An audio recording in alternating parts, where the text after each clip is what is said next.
Hi guys, I want to share a story I recently came across, and it happened in an Ivy League school at Harvard. And I don't know why I didn't find it until now, but once I heard it, I was like, I have to share it for those who didn't hear it, like I didn't hear about it.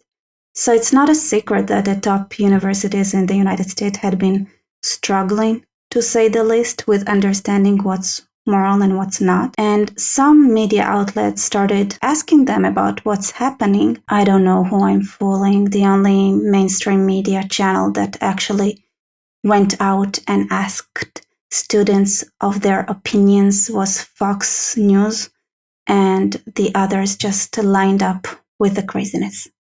Anyway, so Fox News interviewed a student who talked about how his work got vandalized inside Harvard. Of course, we know now that vandalism is a fundamental part of free speech, but back then it wasn't as known yet, so he didn't know that. Anyway, when you have such an important message to convey, like 9/11 was an inside job, you don't have a choice but to just write it everywhere, because, and yes, it was something along those lines. Okay, so until this point, I thought, okay, just the usual crazy, nothing special. I mean, duh, everybody knows that the best way to convince people of something is to write slogans on anything that seems to be associated with something that the Communist Party might not have liked. Спасибо за службу, товарищ. I think this is what they imagine every day when they wake up in the morning that Stalin is telling them. Indeed, 9/11 was an insult. Here is where it gets spicy, okay?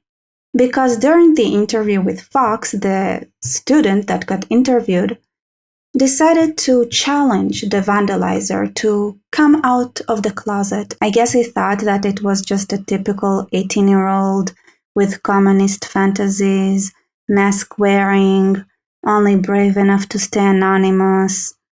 Boy, was he wrong.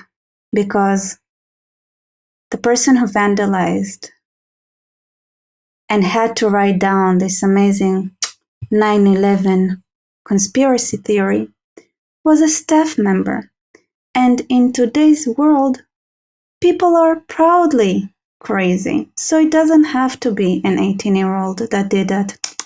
No. There ain't no one as crazy as the staff members and the faculty members and the lecturers and the professors that work at Harvard. I think by this point we should all acknowledge it. So the shameless staff member wrote him an email, said, "Hey, it is I that had this amazingly smart thing to say, and I challenge you to debate me on who did 9/11. An invitation the student ignored. I wonder why. The staff member did the only thing that makes sense to do when you get ignored, and that is to film yourself holding a machete and telling the person that is ignoring you, aka the student, that because he's a staff member, he can read the data that says where you live, come to your house, and look at this beautiful machete he's displaying in his hand during the video. Yes, he filmed himself holding a machete and threatening a student. And as much as I want to respect the efforts that Harvard are putting in every student that go out of line, the student himself didn't approve of this method and tried to protest to the administration at Harvard because their innovative approach might have gone a bit too far, according to him. Harvard did what Harvard does and just ghosted him in response to his protest. But I guess after some experimenting with the threatened students with machete concept, they had realized it doesn't produce the results they were looking for, because the student really didn't go back to line, but just continue protesting and getting interviewed and showing up and saying that Harvard going crazy, and now is even suing them. I wonder why. Anyway. So Harvard did what you'd expect a scientific institution to do once their experiment has failed.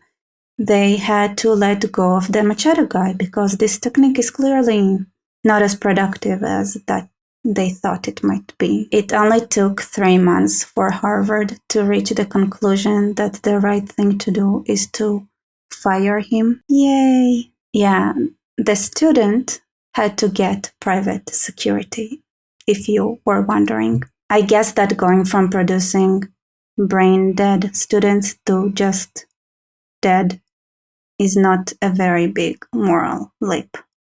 Harvard, like, subscribe, comment. I really am waiting forward to reading whether you heard about this story already or not and what you think of it. I also have a buy me coffee link below if you guys want to support me. It really, really helps. Also share this video. And thank you so much for watching. See you later.